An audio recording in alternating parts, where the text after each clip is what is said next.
My name is Mercy Wendy Achulo. I work at Kenyatta National Hospital as a medical laboratory scientist. And I've been working in Kenyatta for over 10 years. So, of course, there were frontliners were chosen who to do what and according to the departments. So in lab, I was one of the people who were chosen to be the frontliners. So we were the ones, personally, the docket that I was in, we were collecting samples from the patients. So, of course, it was swabbing and swabbing on the nose and the mouth. Okay, when COVID came, everyone was, including me, we were like, what is this virus? It was new to us. Even us, personally, I was scared of it. Even when I was chosen to be among the team of swabbing patients, I was also scared. So there was that, yes, I'm doing it, but deep down, I'm scared. Trying to protect yourself, even overprotecting yourself. We used to put on gown. My friend, that gown was so uncomfortable. As in, the whole, we were the ones who were swabbing the whole hospital. And of course, we were understaffed because no one wanted to be in COVID. So if you are told to go and work in COVID, you're like, hey, this one wants me to die. So we were understaffed to a point that even going home was a problem because you are scared. You're like, okay, if I get this thing, first and foremost, my family will be infected. So it reached a point we requested the management to give us a house. Okay, it looks funny, but yeah, that time we were all scared, to give us a house nearby so that we don't go at home we don't infect our family. It was done. We used to stay around. So we would work even weird hours just to be able to cope with the I can say demand, because people are many that time. So workload was a lot. So when you're at work, because we used to work in shift. So when you're at work, when you want to communicate with the family, of course, it's through the phone. Remember that time we were all scared. We don't know what this is, what extent can it be, and we've already had the statistics, people are dying. So you're like kind of protecting your family. So when you're on shift, you will not see your family. So when you're off duty, that's when. So that's how we used to operate. And it was working for us. Yes, we used to work long, weird hours, but it used to work for us. In our mind, yeah, we are protecting these other people. But it reached a point when I think we started, I can say, to me, I can say we started embracing this COVID thing. And yeah, now we started operating from work. Of course, it came with its own disadvantage because some of my family members were infected with, personally also I was infected with COVID. But that time when COVID started, you see there was that, do I call it discrimination or something? I don't have a right word for it. In that when you say you have COVID, you know there's that thing for isolation. You don't want to be isolated. So ukisema, yeah, I have COVID, there's a way, because staffs used to be admitted. We had a special place where staffs used to be admitted. So you don't want to go through that phase. So when you know that you have those symptoms for COVID, you'll go get tested. So you're the lab person, you'll go get tested, but you're positive. Yeah, you manage it so that you don't get isolated or how do we call it? Yes. But you keep away from your family members. Yeah, that thing was terrible. So how I came to know that I had COVID, first it started with headache, then the whole body the whole body started aching. Vomiting. I used to vomit. Yeah, those are the symptoms that I had. So I knew here, nimepatikana. So I went for testing, found out that I was positive. Yeah. At that time, we had known how to manage COVID. That was after we had known how to manage COVID. So, zinc has to be there, the tablets that we used to be given. So it was not that scary. In the beginning, we used to concentrate on people who are already clinically confirmed that they have COVID. Yeah. So we test them. Then when we get positive results, they're the ones who are isolated at Mbagathi. But there's this other case, the outpatient. So that was inpatient. We used to, even after they're confirmed positive, inside the ward, we would test them after every 7 days. So we'll enter into the ward, of course, well covered with those gowns. Before entering, there was a standard operating procedure for before you enter. After entering, we were taught how to handle the specimen, how to handle this first, how to collect the specimen, how to handle it, and after getting out of the ward, we were also taught how to dig out.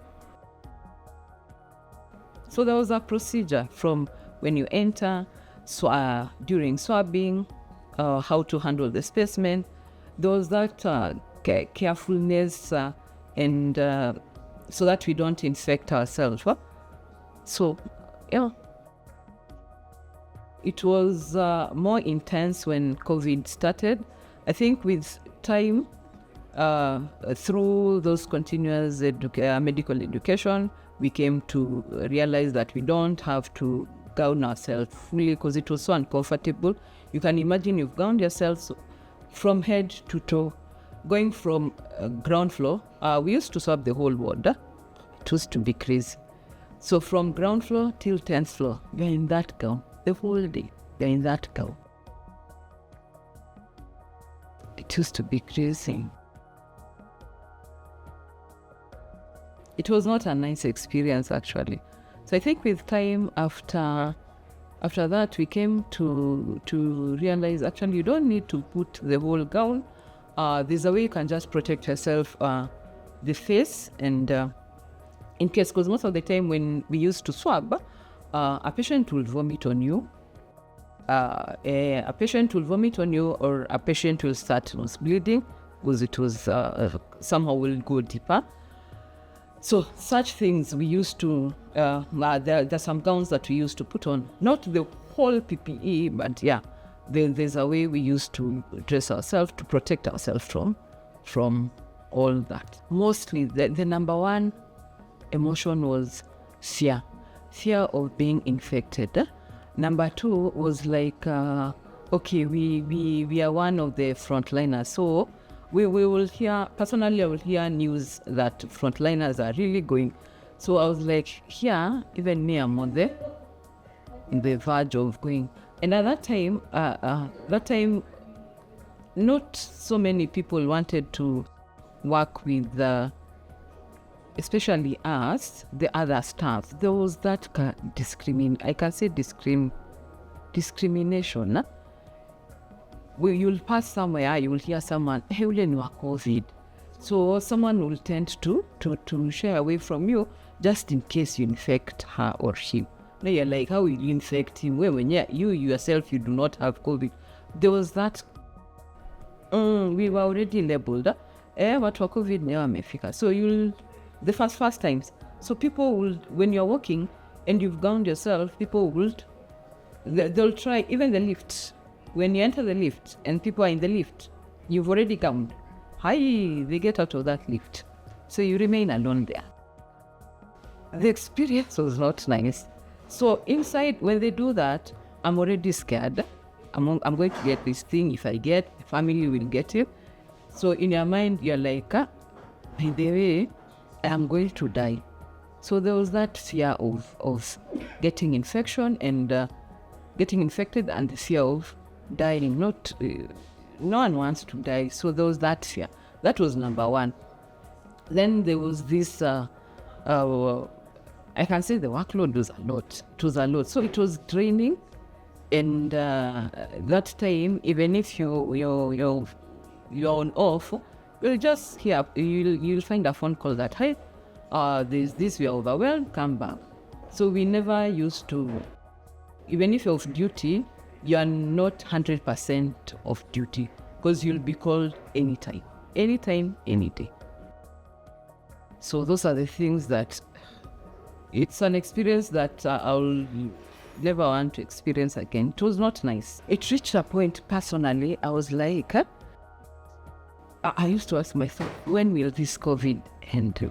So when the numbers started dropping, I was the happiest actually. So I was like, hiya, no, in McHugh, when numbers started dropping, now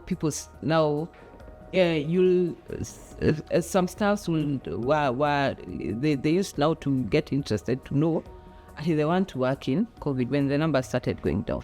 So even in terms of staffing, we were somehow okay, because now people embraced the COVID thing.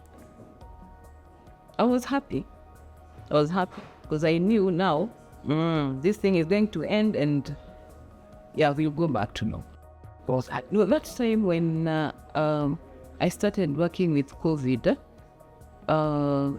I can say I'm the one who decided I'm not going to infect my family members. So I'm the one who came up with that decision that I'll keep off. And there's a time one of my family member got infected with COVID. So it was like a blame game, and one was brought that COVID as them. So of course such a thing will bring issues in the house, quarrels here and there. You're the one who brought, you're the one who volunteered yourself, and you did volunteer yourself to go and work there. You were chosen to go and work there. So those small issues, I'm sure so many people who worked in COVID experienced such, but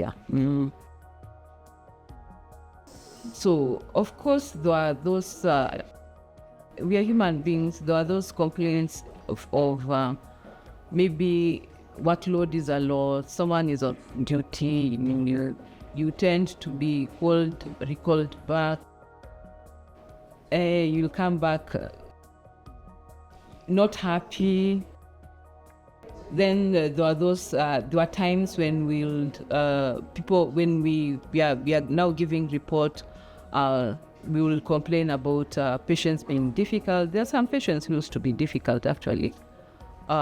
When you want to, especially the ones who used to be in IDU Mbagathi, when you've already removed a specimen from that person, you come back after maybe 5 days, 3 to 5 days, back to the same patient to remove sample from him. It was, personally, I used to find the sample, not me removing the sample, being removed that sample, it was uncomfortable.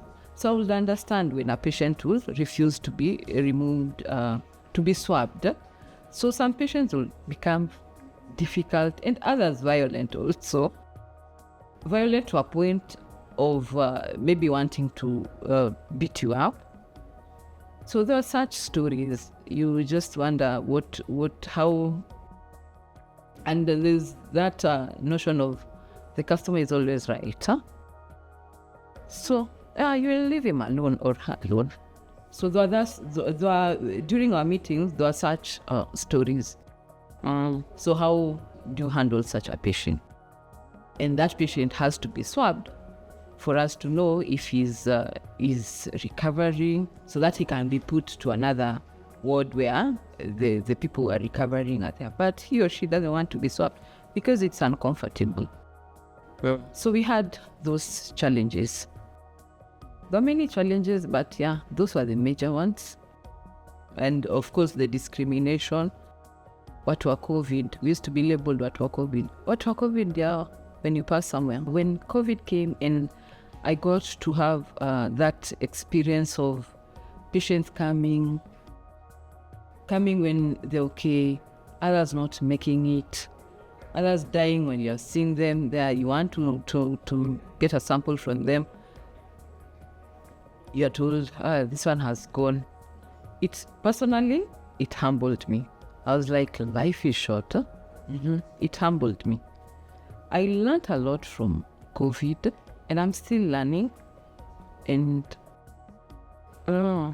yes, I learned a lot. And somehow it made me change how in terms of work ethics, it made me change in terms of how I interacted with people. In short, you can say it humbled me. I was humbled by COVID. What I can say is, if ever there'll be such a thing happening, I would advise people not to, how can I say it? We embrace it as a team. We avoid that discrimination of maybe, let that one go back there. That discrimination, I think, is the one that puts someone down. You're like, you try and it's like you're calling yourself for a meeting. You're like, okay, now I'm here. They want me to die. That's why now I'm working here. When other staffs try to discriminate these other staffs, you tend to feel like you're in that path of going to die. So if ever such a thing would reoccur, people to come together and we fight this thing together. Tusiogope, should not be scared. We just fight it head on. Not that other people are fighting it and others are like watching from far. So, because I feel like that's what happened. I might be wrong, subject to debate, but I feel like that's what happened. Other people are sitting from other corner waiting. This numbers made actually evil, and there are other people who are at the front line doing that work.